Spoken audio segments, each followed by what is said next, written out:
think so, yeah. Okay. Are we live? Is that a thumbs up back there? Okay. All right, we're live. Welcome, everybody, to our staff meeting today, Tuesday. Tom Stoltz, I'll turn the meeting over to you. Thanks, Chairman. Three issues today. First, been notified by KAC, and I think Mike Papoon wants to talk through perhaps an off-agenda item for tomorrow's meeting we want to make you aware of and talk about. Then Mike Fessinger is going to get up and talk about where we stand on redistricting and kind of a report out on the coalition work. And then finally, we want to talk about the potential noise ordinance for the county. This comes up every few years, and Justin Wagner is here to kind of talk us through that subject. So Mike, will start us off with the KAC issue. Thank you, Tom. Mike Papoon, County Councilor. We were notified, I believe yesterday, I didn't see this, but I think the manager was notified by the Kansas Association of Counties that they were going to have a special election on Wednesday, January the 5th, between 2 and 3 in the afternoon.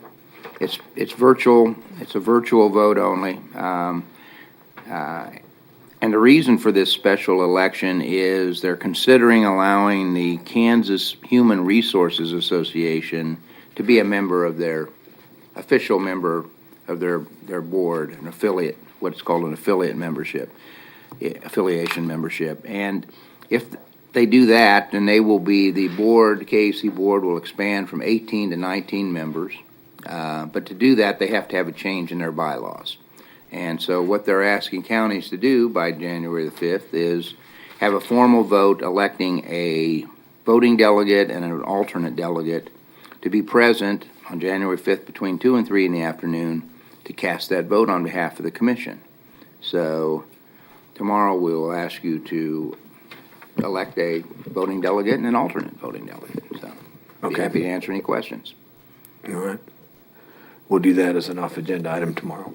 I think we all got hit with that yesterday afternoon with an email. So thank you for updating us on that. And I talked to Sheena briefly. She's a member of that association. I think she's in favor of their association getting a seat at the table. So probably a good thing for them. So. Okay. So Sheena, you'll be available if we have any other questions tomorrow. Okay. Thank you. Sorry about that. Yeah, when is that vote supposed to happen again? It's January the 5th, which will be our next, actually after tomorrow, our next scheduled county commission meeting in the afternoon between 2 p.m. and 3 p.m. Can we at least ask the proponents of this what is the solution, or what's the issue they're trying to resolve by making this change? I'd like to understand the perspective as to what it is that's coming up that's causing this discussion to happen. I don't think it's a huge issue by any means, Commissioner, but I talked to Bruce Chadley, the executive director of the KAC this morning, and he told me that he just thought it's better to have more people at the table, be as inclusive as they can with some of these statewide organizations. Do we have a list of the other members that you talked about? Who's currently on that? I can find how the makeup of the board membership and have that. Yeah. So I guess as we think about this and discuss this, I think I'd like to have some more information as to about the makeup of the committee of the board. Thank you. Okay. Okay. I don't see any other questions. Okay. Mike, Fessinger, we can talk about redistricting now, and I know Jack is here if there's other questions for him as well. Good morning, Mike. Good morning, Commissioners. Mike Fessinger, Assistant County Councilor.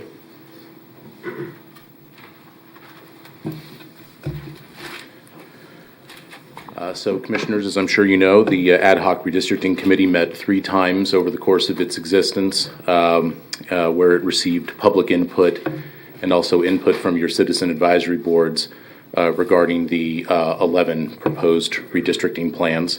And I'm sure you're aware the redistricting committee came back with a unanimous recommendation for map 6. The report was submitted as scheduled on December the 10th. In it, the committee said that this recommendation provides the greatest population equality, smallest total deviation between districts of population, and in its opinion, it also keeps communities of interest and neighborhoods together. In addition to that, the chair and the chair pro tem submitted some recommendations just on behalf of themselves. wanting a more fleshed out process for next time and more community engagement for the next time that this occurs. So that is just their feedback on this.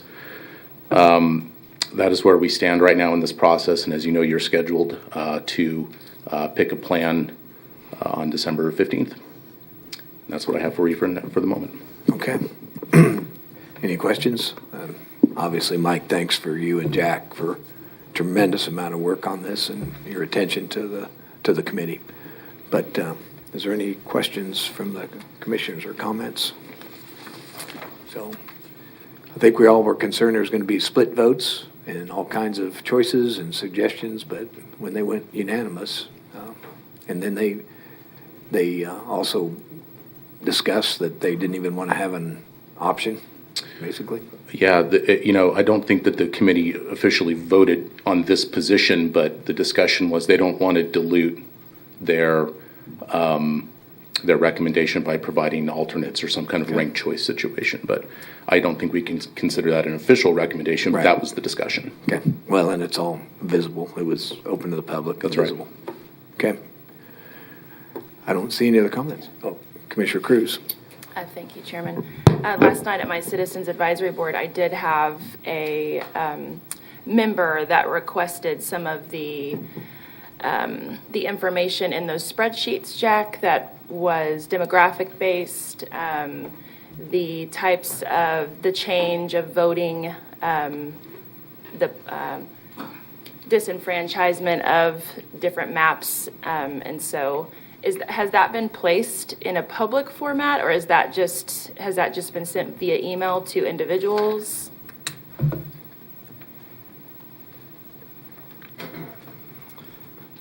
Jack Joseph, GIS Director. It has not been made public, I don't believe, on a website or anything like that, but it's been emailed to many people. Can be posted. I believe I can work with communications on that if that's what you would like. Yeah, I'll just send it to that individual. Okay. Thank you so much. Sure. Okay, Commissioner Howell. Thank you, Chairman. I guess it'd be reasonable for us to recognize that we did receive an email regarding potential tweaks to the community of Mays.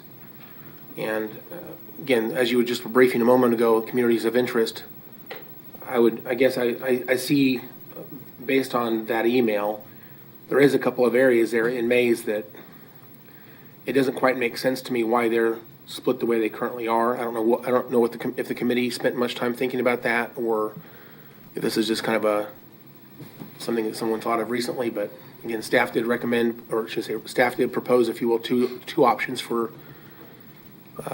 minor adjustments to this map 6. And I guess for me personally, I'm interested in that, so I'd like to have more information if you don't mind. Sure. Yes. As I understand it, Jack identified that there was sections of City of Mays that were unintentionally split in Plan 6. It's not illegal to split a city in this manner, but I don't. My feeling is that the committee didn't understand that had occurred in that map. I think it's something that we discovered just recently. 2 alternatives were produced through GIS that make small tweaks.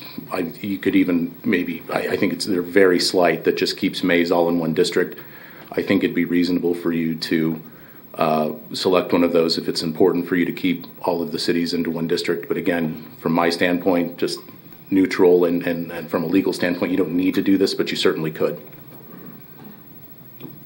Well, I'll just say this: it's weighing two goals against each other. One of those is equality of district size, which even Plan 6, as out the gate as it is right now, it's not perfectly equal. It's got, it's very good. It's very close, but it's not perfectly equal.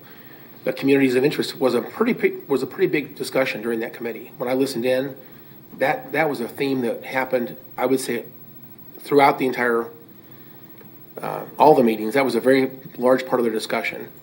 And to me, if to leave this separated the way it is, in my opinion, is missing the point here. So I'm personally looking at these two options right now. I'm kind of liking option 1 versus option 2, but I do think we have to have a discussion about this, and I anticipate potentially I'll have a desire tomorrow probably to motion to make that change to option 1.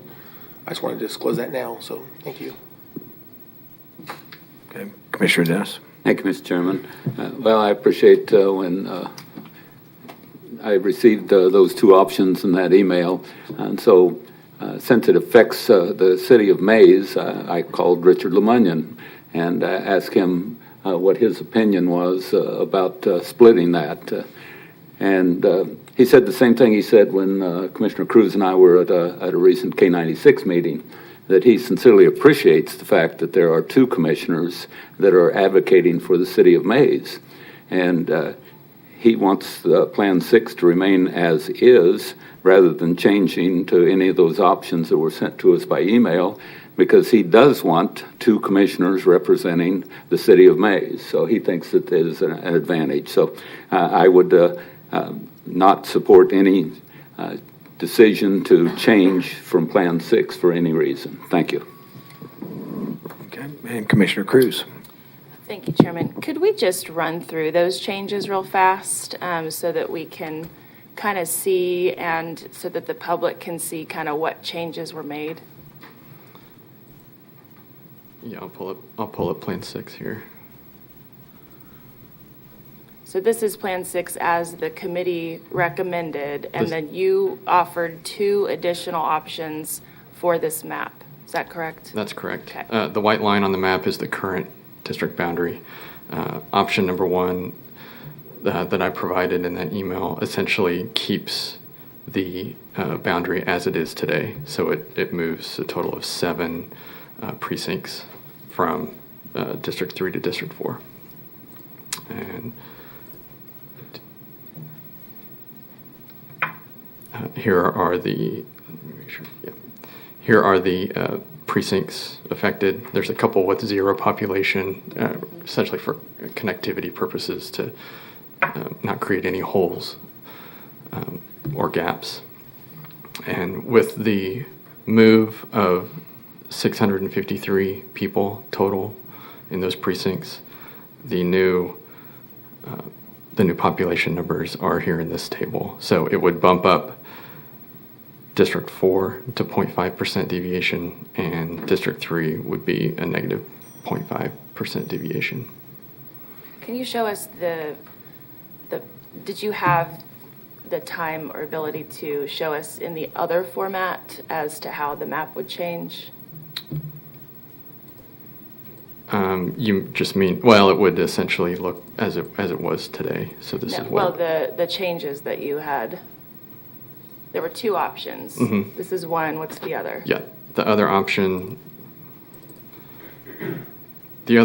was to move 5 more precincts. Let me pull that up here. It would be precinct 513, which contains roughly 2,400 people, and 603, which is roughly 1,500 people, including a couple small, again, 0 population precincts for connectivity. And the only purpose there was to attempt to drop down the population deviation just a little bit. So it would go from 0.5 to 0.3. So slight, but a little bit better. Okay. Thank you. Yep. Okay. Commissioner Howell? Yeah, it's just one more point of discussion is this also reduces the number of people going from a 22 election to a 24 election. So other the disenfranchisement aspect that they talked about a lot, this reduces that as well. Is that option 1 would reduce that? Is that correct? I did not run those numbers. Well, I mean, if these folks are currently in District 4 and they stay in District 4, that obviously doesn't change their situation. If they get moved to District 2, it delays their next opportunity to vote. So that's they term that as disenfranchising voters. Very negative term, and that's the word they used. And so the advantages, of course, are leaving this city more like it is today, rather than making an arbitrary change that doesn't seem to have a purpose. Keeping communities of interest together and not disenfranchising people. The only negative is a slightly worse deviation, but it's not terrible. It's 0.5% versus 0.1%. So it's not terrible, but I think, again, there's some advantages to option 1. So I'll continue thinking about it. But again, I think that out of all the things they talked about during the committee, this tweak does make sense. Thanks. Okay. Jack, I don't see any other questions. And Mike Fessinger and Jack, thank you again for all your work. Thank you. Okay, and the next item. And the last item today, Commissioners, is the discussion of a noise ordinance, and this is like a every 2-year discussion that we have in the county. Where whenever you have urban areas meet rural areas, these kinds of discussions come up. The city of Wichita has a noise ordinance in effect within the city, and the county currently has no noise ordinance.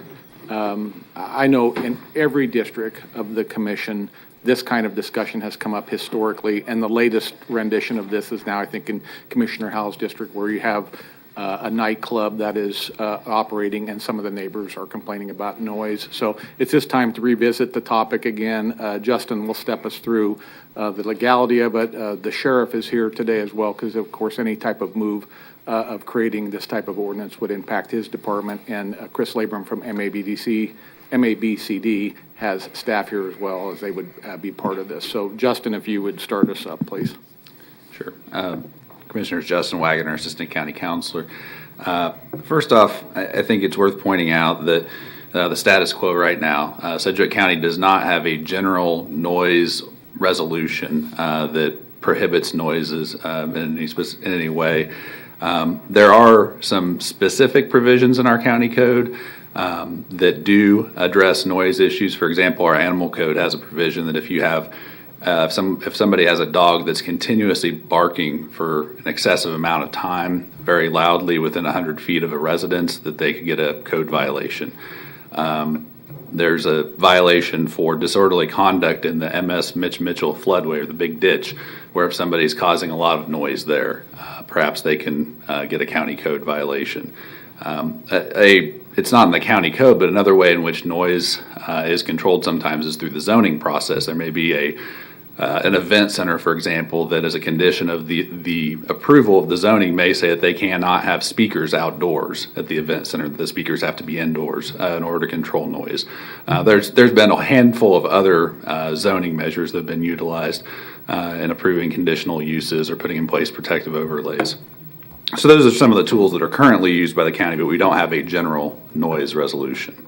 As Tom Stoltz was saying, the city of Wichita, like many other cities within the state of Kansas, and I believe there's a handful probably in Sedgwick County, does have a noise ordinance. And you know, and I think part of the discussion here, as Tom was saying, is to get an idea as to, you know, tell you a little bit about how noise resolution could look, and then also see if there may be some interest in pursuing drafting that. There's a lot of different ways it could go if there is an interest in doing that. So one of the considerations would be how would the noise resolution, if you would choose to put one in place, how would it be set up? There's a couple different ways you could do it. One would be to have an objective set of criteria. What I mean by that is you could have a decibel rating. And the city of Wichita does this. They do both an objective, a subjective, and they allow either of those to be used. But the objective criteria would be, for example, if it's between 8 a.m. and 10 p.m. and you're in a residential area in the city of Wichita, if you're above 55 decibels of noise that you're creating on your property, you could be in violation of the city's noise ordinance. And then when it's 10 p.m. to 8 a.m., that's 50 decibels, so it's a little bit lower noise. So you could create that. Now, if you do that objective type of criteria, you have to have the proper equipment to measure the noise, and you also have to have staff who's trained to operate that equipment, and you'd have to have the equipment readily available throughout the entire unincorporated area of the county, or for whatever area you may have such a code in place. So those are all considerations you'd have to take into account. The alternative approach, the subjective approach, is one that the city of Wichita also utilizes in their ordinance, and it is more based on would a reasonable person with reasonable sensitivities be especially bothered by the nature of the noise and how long the noise went on. And so that's more subject to interpretation, would probably not usually be reliant upon a decibel rating or something along those lines, would be reliant upon potentially recording the noise, testimony from law enforcement, code enforcement, other witnesses. would probably be needed in order to prove up a more subjective type of a noise violation. One of the considerations you'd also have would be enforcement. And what I've discussed here would be a county code, and traditionally MABCD staff would be tasked with enforcing county code violations. In this context, though, it is a little different because a good share of these violations, the complaints that come in, if you had a code like this in place, I'd imagine a good share of the complaints would be nights and weekends when MABCD staff is not working. And so in that case, oftentimes the sheriff's office is who will respond to those calls because they do work 24/7. And that's why the Sheriff Easter's here today. And I think if you guys have questions for him or would like to get any of his thoughts, he's certainly available for those. But that's who would quite often be needing to respond to these complaints just simply because of the hours of work limitations for MABCD staff. Traditionally, the enforcement in MABCD, or if the sheriff's office would respond, would be complaint-driven. Traditionally, property owners are given a kind of an opportunity to cure with a notice of code violation, so that really they can knock off the behavior that may be contrary to the code, may be frustrating their neighbors.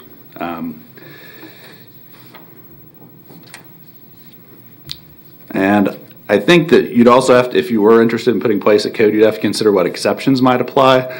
I did a little bit of looking a handful of years ago. I haven't updated it yet about what other counties have a noise resolution. Douglas County has one. I believe it was Atchison County had adopted one due to a racetrack that went in place. And then I believe there are some other counties that had very specific code violations for fireworks or barking, things like that. But there weren't a lot of counties that had noise resolutions in place. But if you would put one in place, you'd have to consider exceptions. For example, for agricultural activity, you'd probably need to accept that out. You'd have trains that would need to be accepted out. Industrial businesses or businesses that may have prior zoning approval, you may wish to carve out exceptions for those businesses that are occurring. The discharge of firearms, the lawful discharge of firearms, there you would probably want to carve out exceptions for those, and actually state law does carve out exceptions specifically for shooting ranges.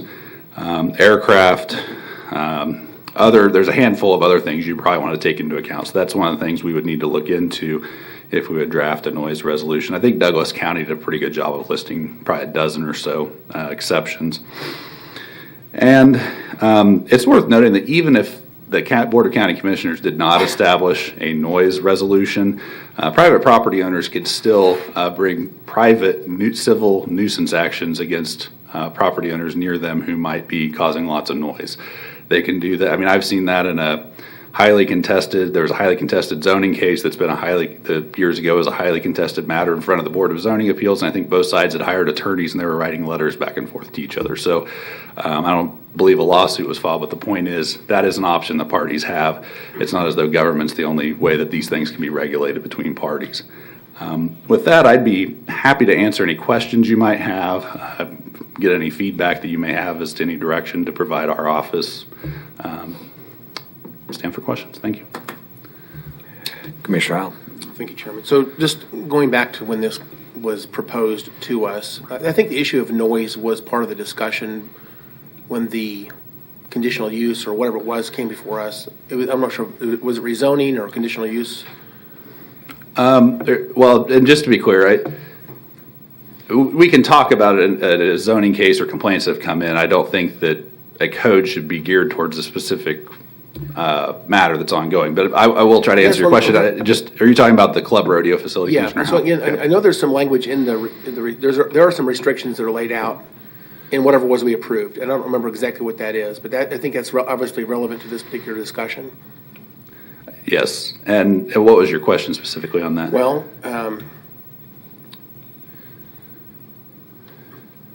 I guess I'm just wondering, is the allegation that they're in violation of that, those conditions, and there should be some remedy to that already available because of that, or were they in compliance with what they said they would do? And Commissioner Howell, I'll do my best to address that question, and just by saying that I believe there have been complaints received, and I think they've been investigated by staff. I don't know if MABCD staff would want to address that. Kelly, or are you available to address that, or Sheriff Easter?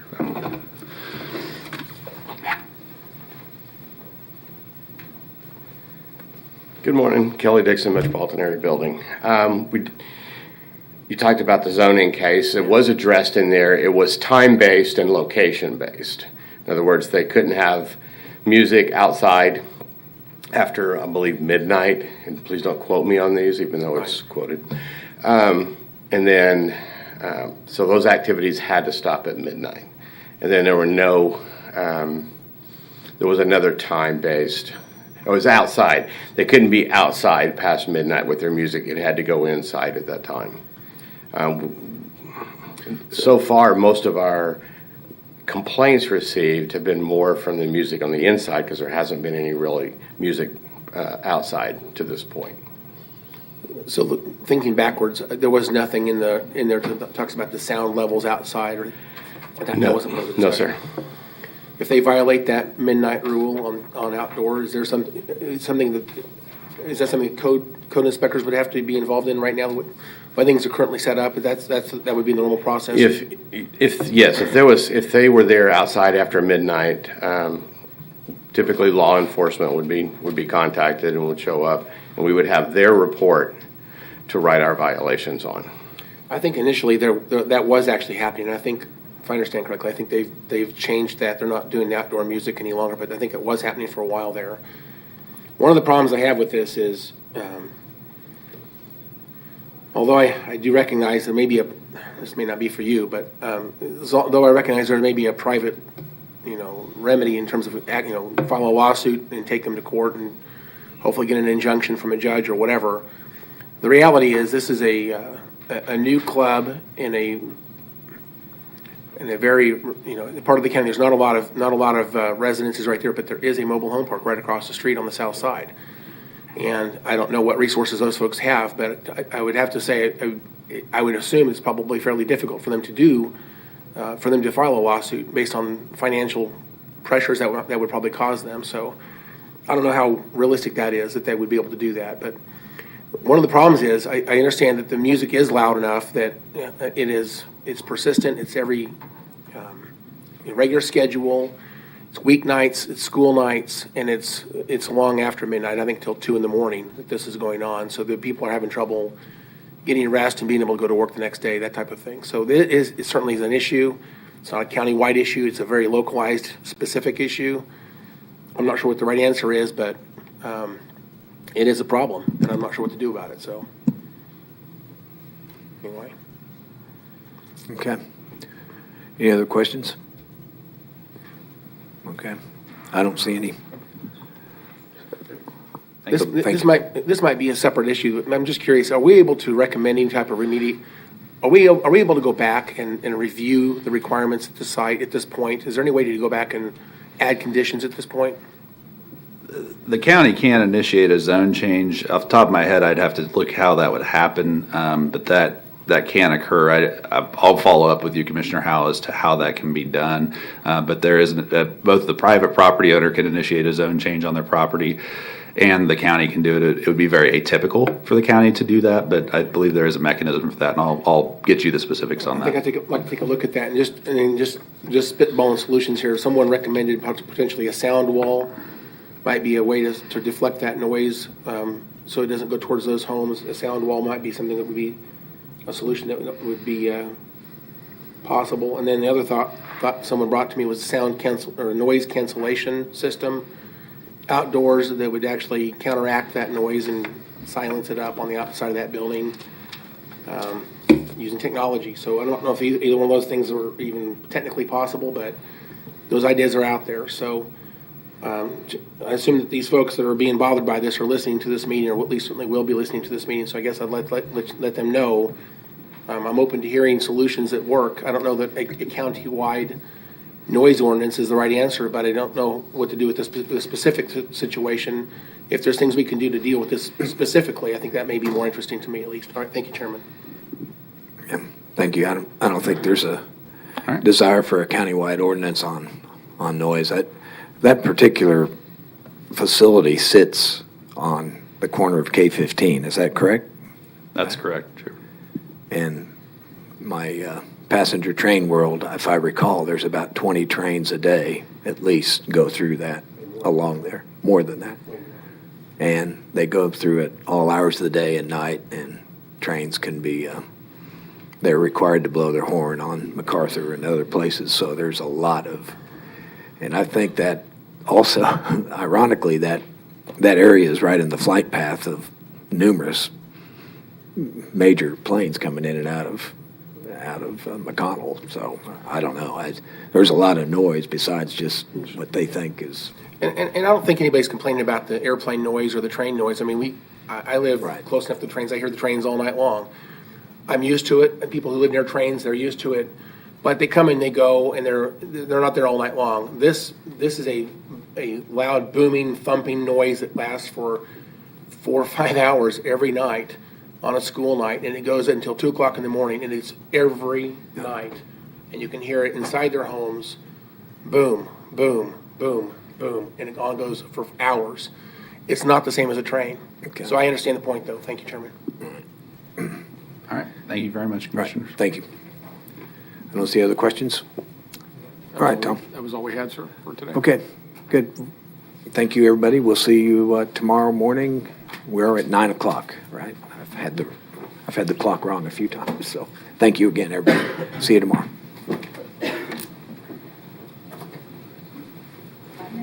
Yeah, because I'm not until